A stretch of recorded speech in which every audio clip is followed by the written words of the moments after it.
Did you let go of your culinary food uh, I mean, pursuits? for the most part at the time, yes, I did. Acha. Um, What was the plan right. there? Like you were Yeah, leaving there music. was no, yeah, so there was no plan as such. Like I really got into food and I'm still very, very passionate about food. Yeah, yeah, yeah. Um, and like I did that for a number of years and मेरा apprenticeship उन्होंने खींच के रख दिया था because they were getting free work out of it essentially.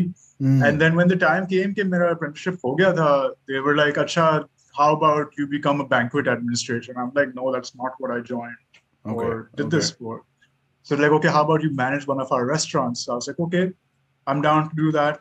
What's the offer? It was 11,000 rupees with 15 liter of fuel. So I was like, Oh, this, I cannot do this this. is at the Sheraton. This is at the Sheraton at the time. This is, I think, Wow. around 2011, if I'm Wow. not mistaken. Yeah. Acha. So 2010, actually 2010, 2011 ki baat hai. And And I was like, I can't do this. what were you aiming for though? Yeah, I was actually aiming to be in the kitchen, to be very, Acha. very honest. I Acha. wanted to do the kitchen thing for like about 5 years and then hopefully try and open my own place. Right, That right. was a trajectory that I was hitting. I was trying to do that. But then I realized that, like, the value of a chef is that of someone that is the lowest of the lowest in the place Right, over here. right. Unfortunately. Ab Jakar, obviously the food industry has become much, much bigger in Karachi. Yeah, yeah, yeah. Especially like small businesses and stuff like that are doing very, very well. And I think it's mainly because of that, because a lot of people took it up professionally. Hmm. And they didn't have like jobs that were paying enough for them to, pursue it properly. So then they started like finding their own investors and starting up their own thing. Um, but obviously some people are privileged to do it, some people aren't. Yeah, So yeah. down to that. Acha. We just, as like I said, as luck would have it, see, time pay is when I met all these Mole and Orange Noise Wale boys, and uh, Daniel and all these guys. They were working at Coke Studio because Rohil was doing Coke Studio at the time, and there was a job opening for an instrument manager. So I took the job because it paid obviously well than 11,000 rupees a month. So I took the job, and that's where I really, really, really became very passionate about how music is recorded and archived and made. Right, right. Um, so I started learning off the job, like watching Rohil and watching people go about production. Uh-huh. And I applied those same skills then to Lesson Season 2 and beyond, because then I jumped on to record all that stuff Yeah. with them. And then I just started like picking up audio engineering, off YouTube videos, started recording my own stuff like AP Jacob first album, Panjwaneey first album. I was sitting in my room with a mic in one corner. I didn't know what I was doing. Yeah. But I still created something. And I was like, I'm onto something. I'm passionate about this. Yeah. I could possibly make a career out of this as well.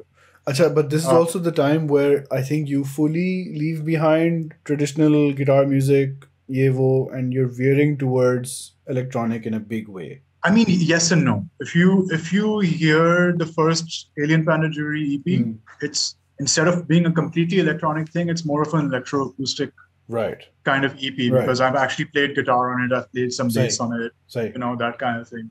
Yes, the second EP onwards is entirely electronic and there's no like traditional instrumentation as such, except for one song.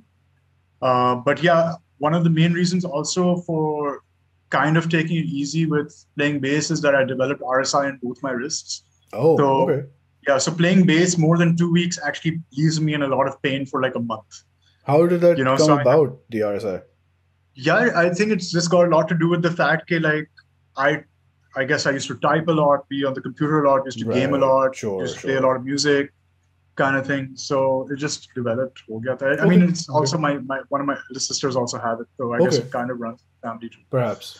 So yeah, I mean, like I still did continue playing bass though. Like many years later, then I even joined the DA method and also played bass there, and then left the band last year.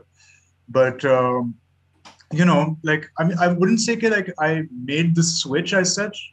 Like bass is still a very, very big part of my life. Playing guitar is still a very, very big part of my life. I might not do it as regularly as I did, Sure. But I definitely got more interested in like synthesizers and sitting at a screen and making music. It was a lot more interesting. Because I remember back before that, again, 2010 period, recording music was like a big endeavor.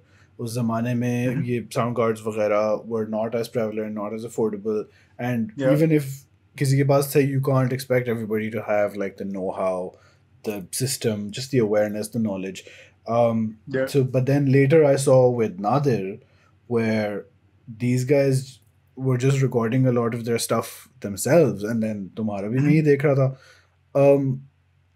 I suppose then, do you think that really helped people start music at home and be able to put it out there?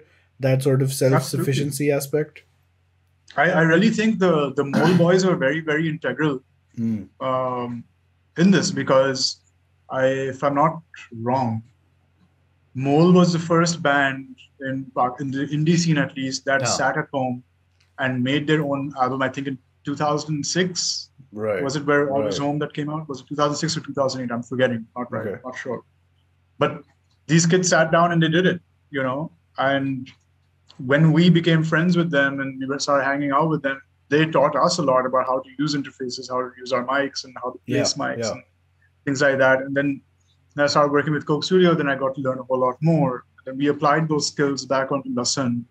And then obviously everyone was learning off each other. That it just became like this big hive mind of knowledge, right?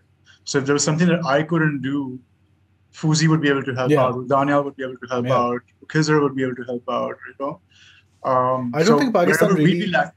I don't think Pakistan really has seen that sort of collective spirit / movement / group in any genre form, as compared to jo indie scene mein tha, where everybody seemed to be sort of connected, helping each other out.